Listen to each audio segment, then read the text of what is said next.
He was born on March 24th, 1965. He's a 52-year-old man now. It's a young man. Absolutely. Mark Calaway was the birth name, of course, and from right there in your old stomping grounds, Houston, Texas. He starts wrestling in 1984 for World Class. He makes his debut there as Texas Red. He runs through a few gimmicks early in his career. He bounces around Memphis. He's managed by Dutch Mantel.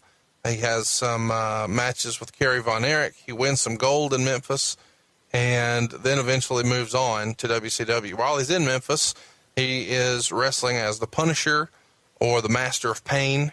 He finds his way to WCW in 1989, and he gets his first big break there when Sid Vicious is injured, and Dan Spivey is looking for a tag team partner to be his new Skyscraper tag team partner. And Mean Mark Callis gets the nod. I think he starts as Calaway there, but then later changes his name to Mean Mark Callis. And he has his maybe biggest victory in WCW when he beats Flying Brian Pillman at Clash of the Champions 11. He uses a heart punch as a finisher at this time. And he gets yet another manager, which I find interesting considering what happened at WrestleMania 30. The manager is Paul E. Dangerously. So, in a weird way, The Undertaker was one of the original Paul Heyman guys. Oh, Happy Heyman, the jovial Jew. We can't say the name Paul Heyman on this show without you breaking out a fun impression for us, though. Hypothetically, if Paul E. Dangerously at the time was going to champion his man, Mean Mark Callis, in a creative meeting, that he should go over Flying Brian Pillman in what would probably be considered an upset since Pillman was pretty over at that point. What might that sound like? If I may have another volley, sir, allow me to explain to you why this big red-headed monster needs to take out the flying one with a heart punch. He will destroy him, sir. And Pillman is down in 5 seconds, never to return because everyone knows he has a heart condition. I love that. Thank you for that.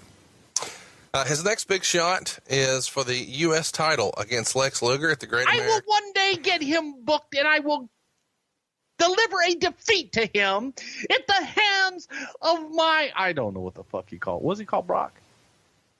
The Beast Incarnate? No, his client, or what the hell? He's an advocate for... I will be the advocate for the man that will finally defeat him in an event they will hail as Mania of Wrestling. Sir, you may continue. If you would like the event to go 10 seconds, I don't have a problem with that either. Here's what's crazy. When he's managing him here, that match we're referencing at WrestleMania 30 is 25 years later. That's absurd. A little bit. His biggest match that we talked about in our previous episode, which if you really want to hear about the debut of The Undertaker, we encourage you to go check out Survivor Series 1990. It's available in the archives, and it's notable for two things. Well, a lot of things, but the two biggest ones being The Undertaker's debut when he was Kane the Undertaker. And what else is notable about Survivor Series 1990, Bruce? Cowboy Cooker. I was hoping you'd do that. Anyway, you guys kind of discover him at this Great American Bash 1990. He is challenging for the United States Championship. The champ at the time, of course, is the Total Package Lex Luger, and that winds up being his last major appearance. He slowly fades away and then signs with the WWF. Now, there's various different reports about how that happens. Let's touch on it again here. Do you remember it that Mark was released from his contract by WCW, or that he waited his contract out so he could sign with Vince? He waited his contract out. His contract was coming up for renewal, and I got a phone call one day from Paul Heyman, sir, if I may. Are you aware of the young man named Mean Mark Callis?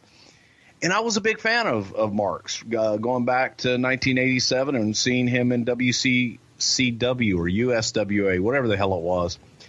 And I was very, very aware of him. I was a big fan of him, and I said, yeah, definitely interested. And so then began the pursuit to get Mean Mark into the WWF.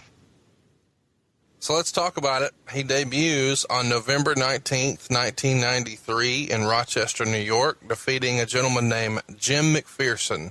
What are your favorite matches with Jim McPherson, Bruce? I have no idea who the hell Jim McPherson is. Sorry. The next night, he defeats Dusty Rhodes in Syracuse, New York, and he's also interviewed by Brother Love, and that airs on the Wrestling Challenge episode from December 23rd, 1990. So if you'd like to see his first ever interview that he did for television with the WWF, you could go check that out. Wrestling Challenge, December 23rd, 1990. But then he makes his television debut that we're all familiar with on Survivor Series 1990, and that is November 22nd. So he actually debuted with the company a couple of days ahead of time, and when he makes his debut, of course, on Survivor Series, he's the mystery partner for the $1 Million Man's team, and has one hell of a debut. Again, that whole episode is available in the archives, 1990 Survivor Series. Catch everybody up, though, again, Bruce, as to why you would want to debut a character like this at a house show rather than a pay-per-view ahead of time.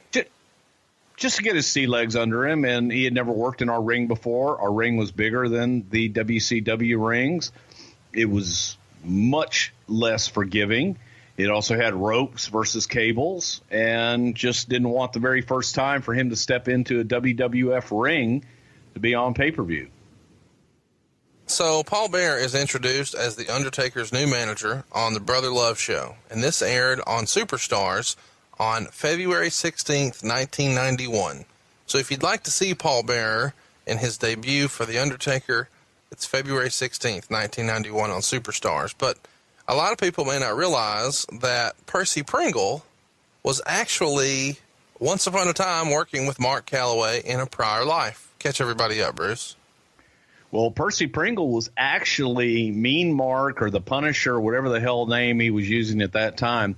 He was actually his first manager in Dallas for his very first match. And I want to say that one of Mark's first matches was against Bruiser Brody.